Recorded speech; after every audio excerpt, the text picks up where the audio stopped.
Começou. Olá, meus amigos, minhas amigas, bom dia, boa tarde, boa noite, boa madrugada. Começamos mais um episódio do Direito de Prosa.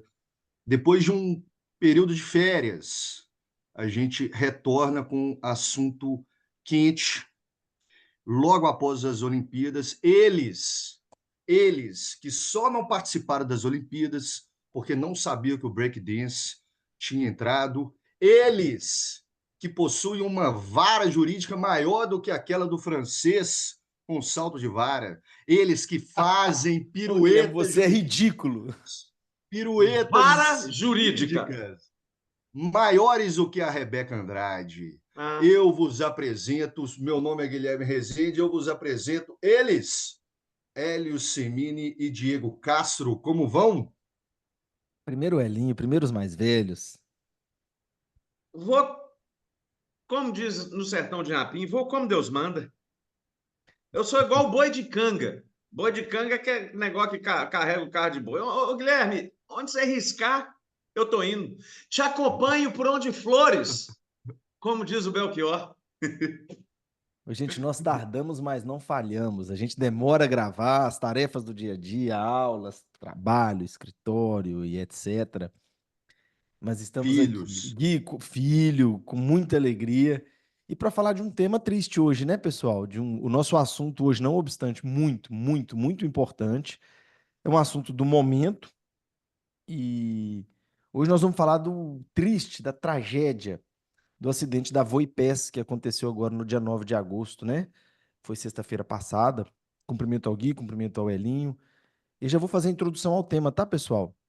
Nós vamos Uhum. falar sobre o acidente da Voipés, que aconteceu agora no dia 9 de agosto, às 13h28, 1h28 da tarde, e que vitimou de forma muito triste 62 pessoas, 158 passageiros e 4 tripulantes, num avião ATR 72500 que estava sendo operado pela Voipés, uma empresa que opera tanto sozinha quanto em parceria com a Latam. E nós vamos falar desse acidente, óbvio. É claro que não falaremos sobre o aspecto aeronáutico da coisa, os aspectos de engenharia, de aviação, né? Só que esse acidente, ele tem inúmeras, eu diria quase que incontáveis consequências jurídicas. Tanto no que diz respeito a consequências civis, o Gui vai falar para a gente sobre as convenções que se aplicam ao caso, e o Elinho vai falar sobre uma ADI muito pertinente ao tema que tramita atualmente no STF. E eu, naturalmente, vou falar um pouco das consequências civis, das consequências consumeristas, contratuais inerentes a esse acidente, e daremos início agora. Sejam bem-vindos a mais um episódio do Direito de Prosa. E hoje vamos focar em apenas um tema muito triste. Falaremos disso com todo o cuidado, toda a sensibilidade possível, mas eu repito, o nosso foco será exclusivamente as consequências e os desdobramentos jurídicos do acidente. Vocês estão prontos, pessoal? Bora. Vamos que vamos. Como todos sabem, aconteceu esse acidente que vitimou 62 pessoas, e quando acontece um acidente dessa magnitude principalmente, muitas questões são postas à mesa, como questões regulatórias, que são objeto da ADI 5667, que o Hélio vai falar. E além disso, nós temos naquele acidente, naquela relação jurídica mantida entre os passageiros e a Voipés, a aplicação de todo o ordenamento jurídico pátrio, e dentro dos quais eu menciono o Código de Aeronáutica, eu menciono o Código de Defesa do Consumidor, eu menciono, obviamente, o Código Civil. E quando nós falamos de vítimas de morte, nós falamos do fato jurídico que bota fim à existência da pessoa natural e que, naturalmente, por colocar fim à existência da pessoa natural, produz uma gama incontável de consequências jurídicas. Naquele acidente, vejam bem comigo, a gente pode dividir, a gente pode. Eu nem posso me estender muito, porque tantas são as consequências, e senão o episódio teria 6, 7, 8 horas e a gente não tem nem tempo para gravar. Mas se nós. Guilherme, Elinho, vejam bem comigo. Quando a gente para pensar naquelas vidas que foram ceifadas, a gente pode pensar, por exemplo, nas consequências, e eu nem entrando ainda na questão consumerista, na questão do contrato de transporte, na questão do código da aeronáutica, Mas vejam bem, em cada pessoa que pereceu naquele acidente, nós temos um casamento que foi rompido, nós temos um poder familiar que foi extinto.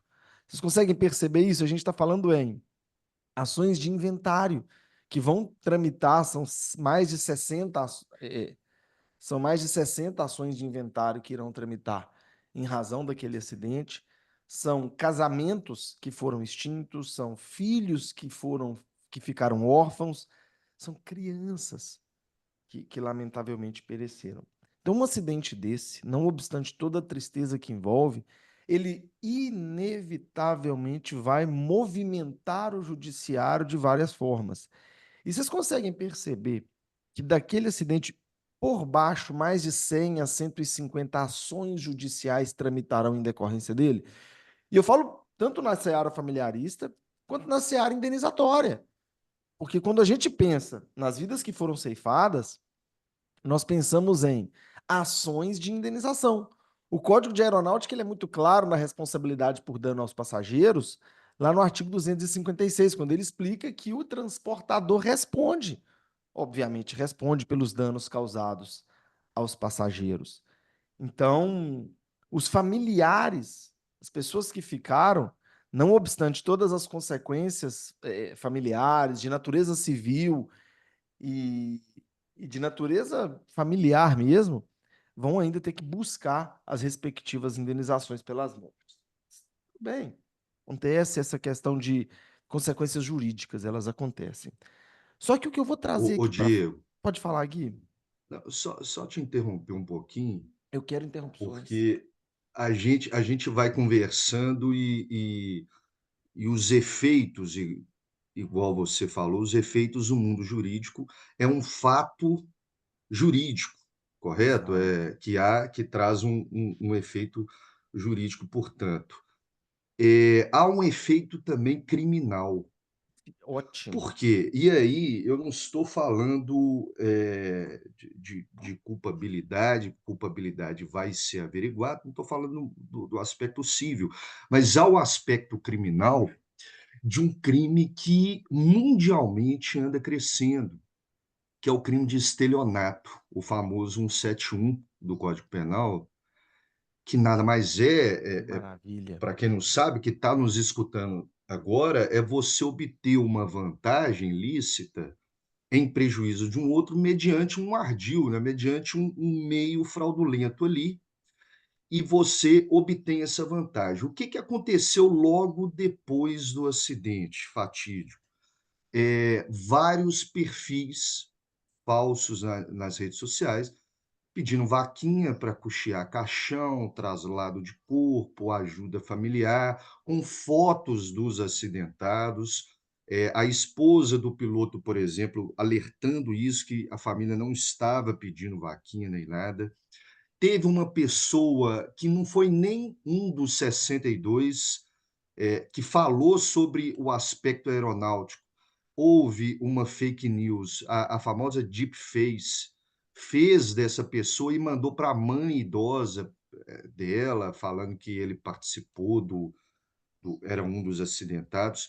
E esse crime, eu percebo, ele é mundialmente porque eu já vi matérias trazendo cartel mexicano indo para esse meio, porque ele é muito rentável, uma lucratividade muito grande, interesse do Comando Vermelho, interesse do PCC, exatamente nessa situação de fake news, utilizando esses graves acidentes, como o desastre no Rio Grande do Sul, como esse também, para cometer o crime de estelionato. A gente precisa estar muito atento com isso, infelizmente, que às vezes a gente quer ajudar, a gente tem que saber.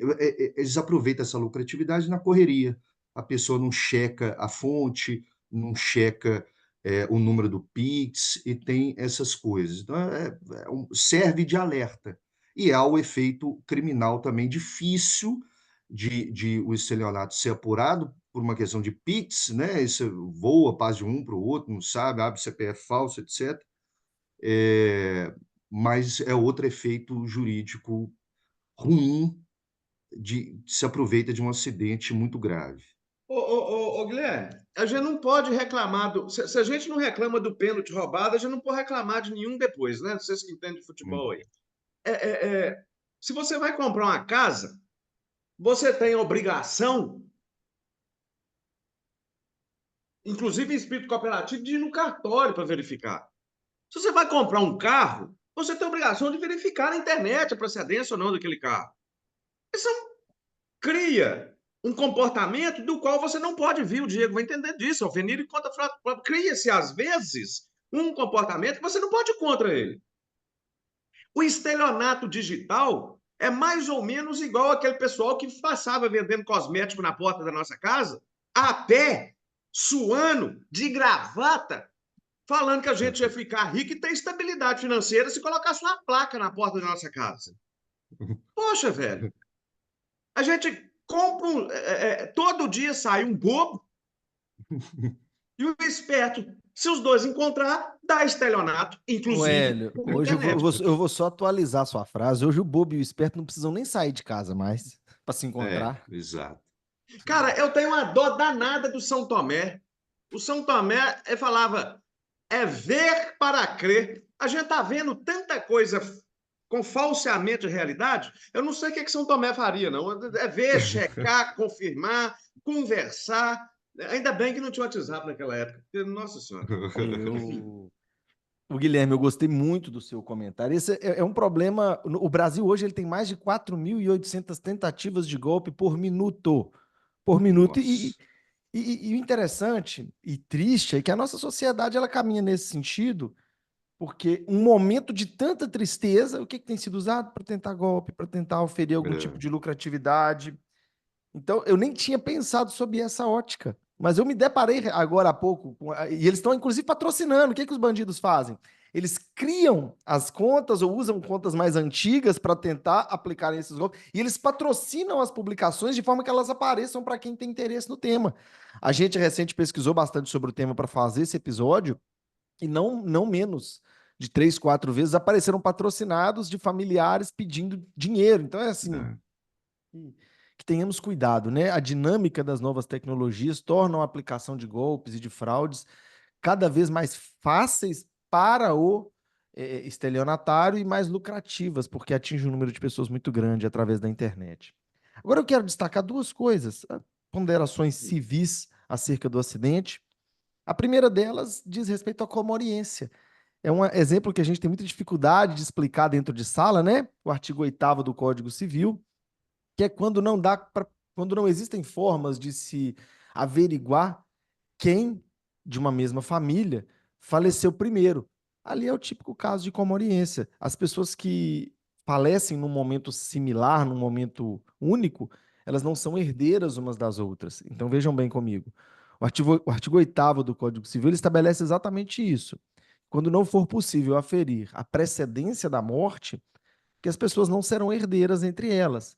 E o que aconteceu ali entre pessoas da mesma família foi naturalmente a situação de comoriência, ou seja, se havia marido e mulher, e havia naquele voo, se havia pais e filhos dentro daquele voo, naturalmente não vai ter possibilidade de aferir quem faleceu primeiro, quem faleceu depois, aplicando-se naturalmente o regime jurídico da comoriência. São pessoas que não serão consideradas herdeiras umas das outras. Que fique esse exemplo. Os exemplos de comoriência, eles sempre são tristes, né? Porque comoriência diz respeito à morte simultânea. Uhum. Então a gente nunca consegue um exemplo feliz de comoriência. E um outro destaque que eu quero trazer, só para enriquecer o tema, é a responsabilização. Porque, naturalmente, a empresa aérea ela será responsável pelas indenizações acerca das mortes. E tem um detalhe que outro dia um aluno, a gente em sala de aula, o aluno virou para mim e falou, na verdade, além desse aluno ter falado, eu já tinha visto alguém conjecturar sobre isso na internet, que se a empresa conseguisse comprovar que o acidente aconteceu por caso fortuito ou força maior, ela não seria obrigada a indenizar. E não, mesmo o acidente acontecendo por caso fortuito ou força maior, ou seja, não havendo em tese uma conduta negligente, imprudente da empresa, e a gente não vai entrar nesses aspectos técnicos, porque irrelevantes para o objeto do nosso debate, Mesmo sendo acidente por caso fortuito ou força maior, a empresa ainda assim ela é responsável por indenizar pelos danos causados. E isso está estabelecido no próprio Código da Aeronáutica, que é a Lei 7565 de 1986. Lá no artigo 256, o Código de Aeronáutica ele estabelece a responsabilização. Ele diz que o transportador ele é responsável pela morte ou lesão aos passageiros, né? E também por eventuais atrasos no transporte aéreo. E aí tem um interessante, é que no inciso 2 da linha B, olha que interessante, na verdade, no parágrafo primeiro desse mesmo artigo 256, o Código de Aeronáutica ele exclui a responsabilidade em caso fortuito ou força maior, mas ele só exclui a responsabilidade do transportador pelo caso fortuito ou força maior quando o dano for decorrente de atraso no transporte. A lei ela é específica. Olha, no caso do inciso 2 do artigo 200, do parágrafo primeiro do artigo 256, perdão, no caso do inciso 2 do artigo 256, que é o inciso que trata do atraso aéreo, não vai haver responsabilidade se a empresa comprovar o caso fortuito ou força maior. Ó, atrasei, mas eu atrasei porque não dava para levantar voo. Eu atrasei porque não dava para a pista do avião, a pista do aeroporto estava interditada, não tinha como eu não atrasar.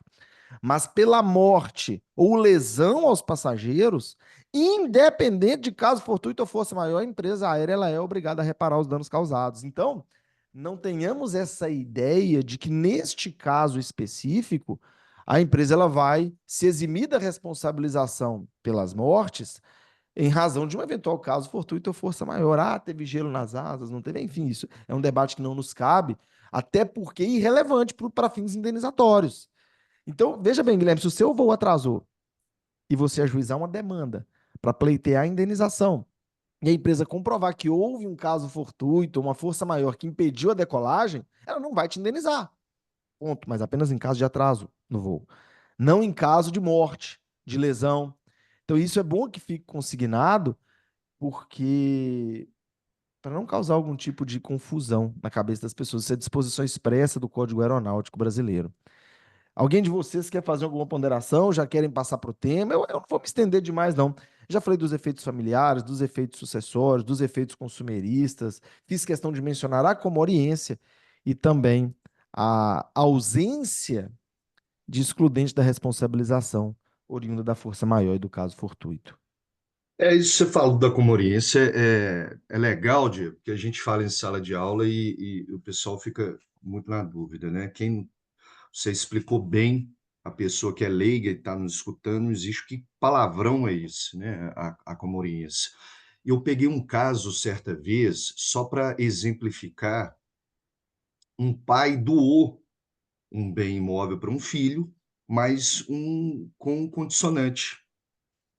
Então, uma doação aí modal, condicionada, a que, se ele falecesse antes do, é, do pai, o bem voltava para ele. Né? Então, teve esse caso, infelizmente, aí foi de um acidente de carro, o filho faleceu e o bem não sucedeu, não se comunicou para a esposa, com os herdeiros, etc., porque tinham uma condição nessa doação e ele voltou. É uma situação de comoriência, mas eu estou falando como que determinadas mortes podem impactar em outros ramos Ô também, Gui, se não me né? falha a memória, artigo 547 do Código Civil, a cláusula de reversão, que é De nula caso reversão. estipulado em favor de terceiro. Aí, exatamente. Ao Você está com lecionar memória contrato boa. de doação, a gente fala das várias modalidades de doação, né? E essa é a Vai. doação com cláusula de reversão. E até recente, né, Diego, que mudou, que configurou que não poderia ser para terceiro, antigamente É até exatamente isso. poderia. Wellin, isso é um É, cigarro. é... Achei que era um cigarro. Eu falei, gente, o Wellin tá muito revolto, tá fumando no. Não, não. É uma caneta. Bic. hoje... Ficou Ô Gui, simples, né? Como é que funcionam? Conta pra gente as questões regulatórias inerentes às convenções que se aplicam ao caso, Gui. Cara, aproveitando isso, eu queria mandar um abraço enorme para a turma de Direito Internacional. A Ah, galera é boa demais. começou o Maguila. É boa Na hora que demais. ele E falou, vou tô falar. mandando um beijinho, eu já pensei pra titi e pra vovó. É Os mais, antigos vão vou continuar essa falar frase minha, deles. só não pode se esquecer. Ai, ai. Mas é bom que eles vão escutar a gente aqui. Mandar um abraço para eles aí. Às vezes eu dou uma questão, né, de avaliativa com relação a esse É caso, uma boa, mas é o hein? seguinte: convenção internacional, um acordo, o direito internacional público, ele trata de um conjunto de normas para regular situações, problemas da sociedade internacional. A sociedade internacional hoje não é formada, como antigamente, apenas de estados, não é uma sociedade interestatal. Ela tem diversos atores internacionais, inclusive o indivíduo hoje. Inclusive, o indivíduo responde por crimes internacionais, tem um Tribunal Penal Internacional que julga crimes contra a humanidade, de genocídio, de guerra, enfim, que hoje a gente, a rodo, tem gente sendo denunciada. Mas, especificamente, não é o caso específico de aplicação nesse acidente, porque foi do Paraná para São Paulo, para Vinhedo. Então, é âmbito nacional, âmbito interno. Mas, em diversos voos, na verdade, em casos internacionais de transporte aéreo, envolvendo responsabilidade civil, envolvendo indenização de passageiro, seja um dano material ou um dano moral, vamos ver, há uma convenção, é chamada de Convenção de Varsóvia. A convenção nada mais é do que um tratado multilateral e que foi assinado pelo Brasil. A memória é de 1929, foi assinado, que é o mesmo dia do crash da Bolsa. Então, em 29, mas ela sofreu várias alterações, é considerada, sempre se fala Convenção de Varsóvia e Convenção de Montreal. Mas o que, que é? O tratado original é Varsóvia e o protocolo adicional foi feito no Canadá, em Montreal, em 75. E depois tiveram outros adicionais, mas essas duas ficaram conhecidas por regular a obrigação de pagamento de responsabilidade decorrente de transporte aéreo internacional. E é uma indenização que, não, assim, em regra, não existe no direito brasileiro, que é a responsabilização tarifada restrita, estabelece lá na convenção, quem for lá, verifica bem que há uma tarifa estabelecida para determinados danos, e esses danos são danos materiais. A gente tem uma anomia, uma aparente, um conflito de normas, uma antinomia aparente, ou seja, um conflito de normas que é aparente entre o CDC, que é o Código de Defesa do Consumidor, e essas convenções, porque o CDC fala o seguinte: olha, tem que haver uma reparação integral do dano. Então, o que apurar de dano material? Ah, foi R$ 1.000, foi 1 milhão. Que apurar de dano moral tem que ser pago o dano integralmente. Houve dano externo, enfim. Já a convenção tem isso tarifado. Só que é o seguinte, por que eu chamo de aparente? Porque não há um conflito mesmo. A gente percebe que a própria Constituição fala da participação da República em tratados internacionais.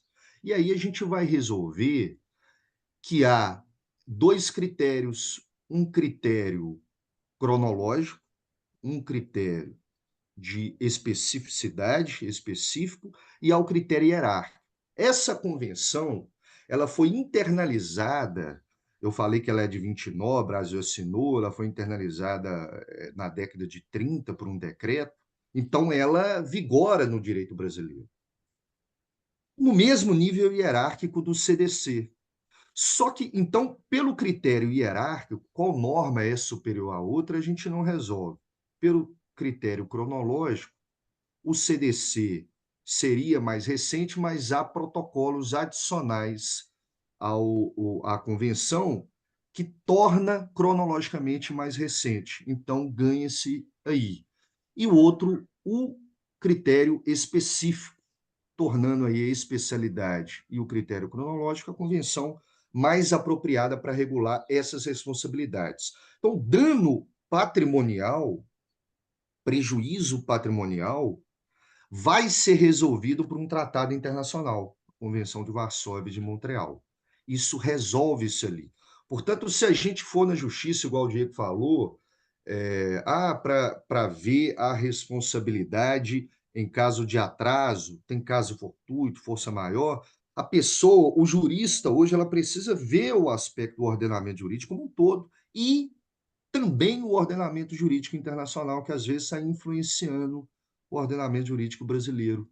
Tem esse critério. Mas aí tá, o dano material, prova tarifada. E o dano moral, que às vezes há? Determinado caso, um cliente viajou para a América do Sul, outro país, a companhia aérea não deu assistência, ele demorou 5 dias com só a roupa do corpo. Ele perdeu tudo ali, bagagem e tal, e aí ele teve que gastar parte do dinheiro que ele ia gastar com turismo, ele teve que gastar comprando roupa de frio, que foi para a região fria.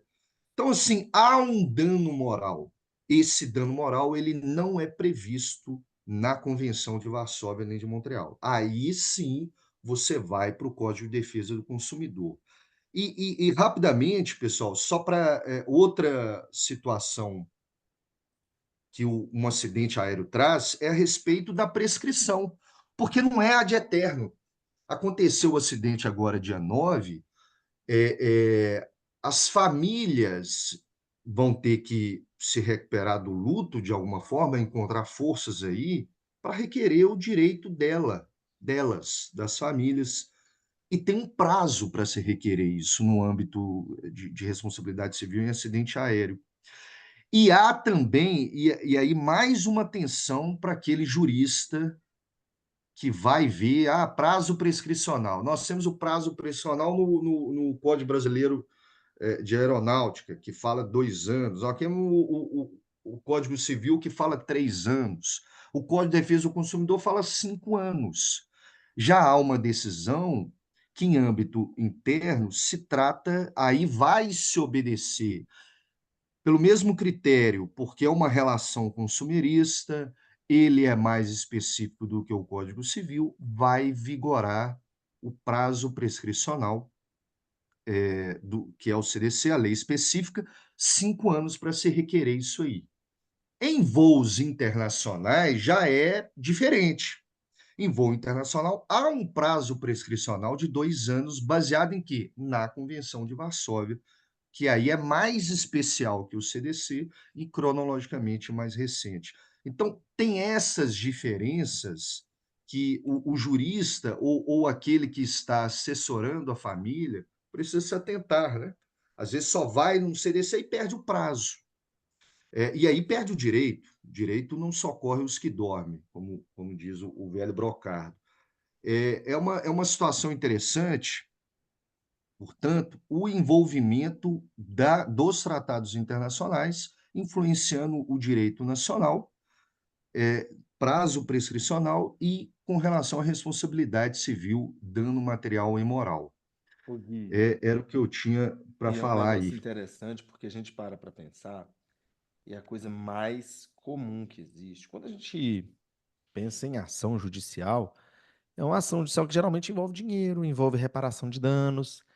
E há, por parte, eventualmente, de alguns advogados, ansiedade no ajuizamento das ações, no sentido de querer ajuizar e etc. E uma generalização de aplicação somente do CDC. Olha a importância de se conhecer bem o ordenamento jurídico. Em se tratando de voos nacionais, a regra é uma. Em se tratando de voos internacionais, as regras são outras e são regras complexas, oriundas de tratados internacionais que, por vezes, não são de simples estudo e que exige uma profissionalização e uma especialização.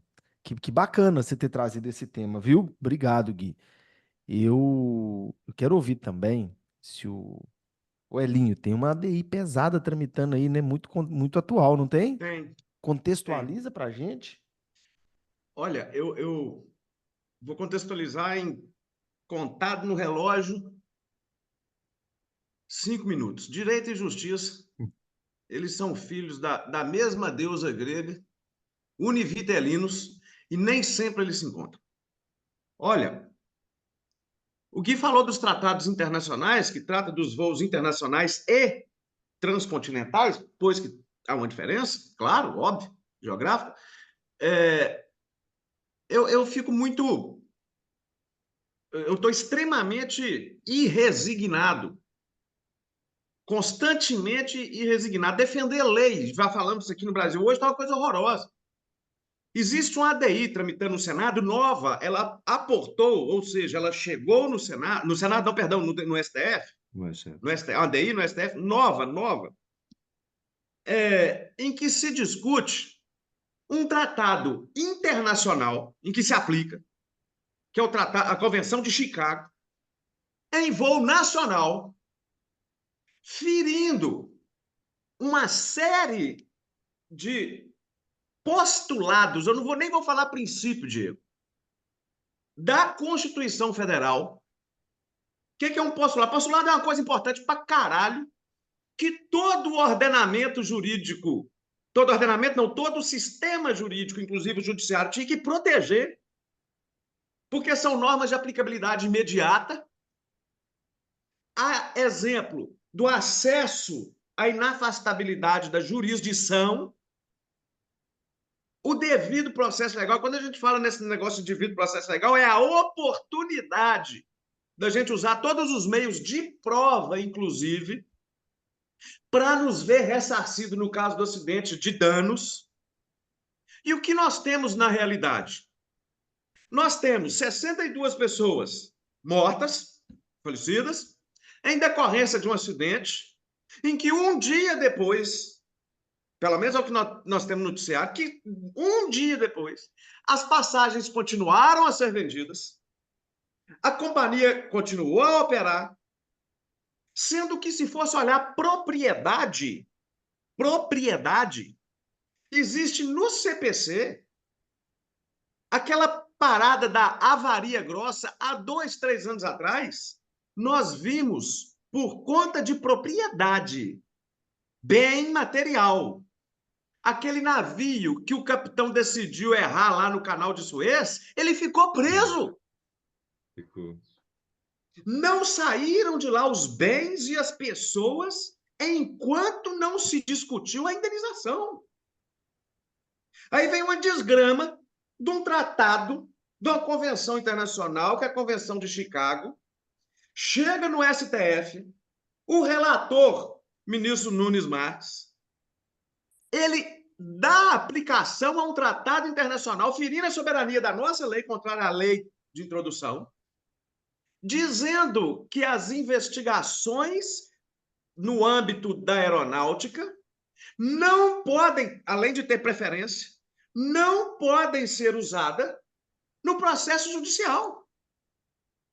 Aplicando uma das cláusulas lá, que agora eu não estou lembrando, mas está lá no voto dele, aplicando o Tratado de Chicago, em detrimento daquele momento que fala que nós, no processo brasileiro, como o Diego começou a falar, podemos usar de todos os meios necessários de provas admitidas em direito.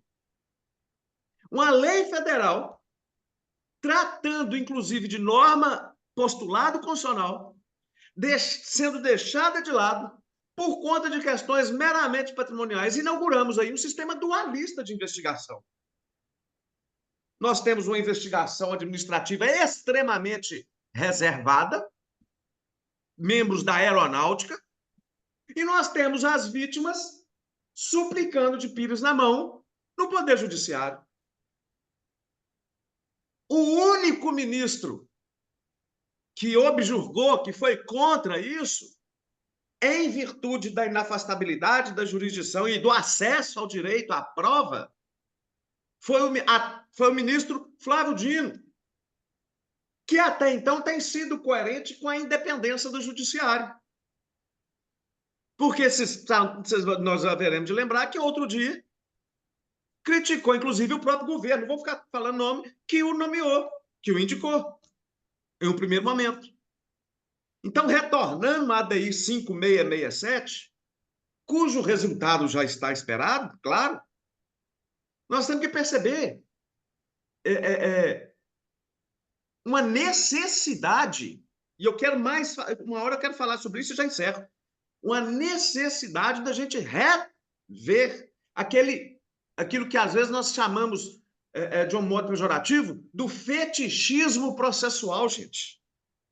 Por favor, tem que convencer cada vez mais os advogados, os juízes, enfim, os sujeitos processuais, de que o processo deve ser observado.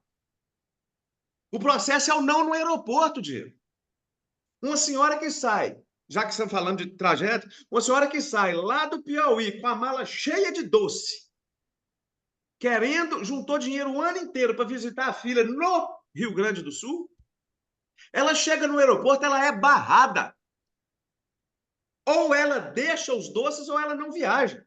Mas não é por causa dessa senhora. É por causa também da mesma fila de um sujeito que pode ter outras substâncias. Então, vale para um e vale para outro. Nós temos que refletir e falar isso quanto mais. Em resumo, tenho dito, passar bem, um abraço para vocês. Eu acho legal que o Hélio ele empolga a gente, né? Ele empolga e estabelece para quem entende mais assim os caminhos. Eu vou traduzir um pouco vou fazer isso um pouco para a lei, viu, Hélio? O que se a ADI lá, aí você me corrige se eu estiver enganado. Ela trata de uma modificação, porque é o seguinte, foi para o relator Cássio Nunes, de investigação de acidente aéreo, né? Então, a investigação ia ser feita por quem? Pela polícia? Pelo Ministério Público? Quem que ia fazer? Não. De acordo com o Código Brasileiro e essa convenção de Chicago, vai falar que a investigação precedente, a primeira investigação, iria ser feita pelo órgão aeronáutico. E sem acompanhamento policial, sem acompanhamento do Ministério Público. Então, ele precede, salvo se tiver alguma autorização judicial. Então, ele precede, e o Cássio Nunes deixou claro, o relator, para não haver uma mancha na produção de provas e etc.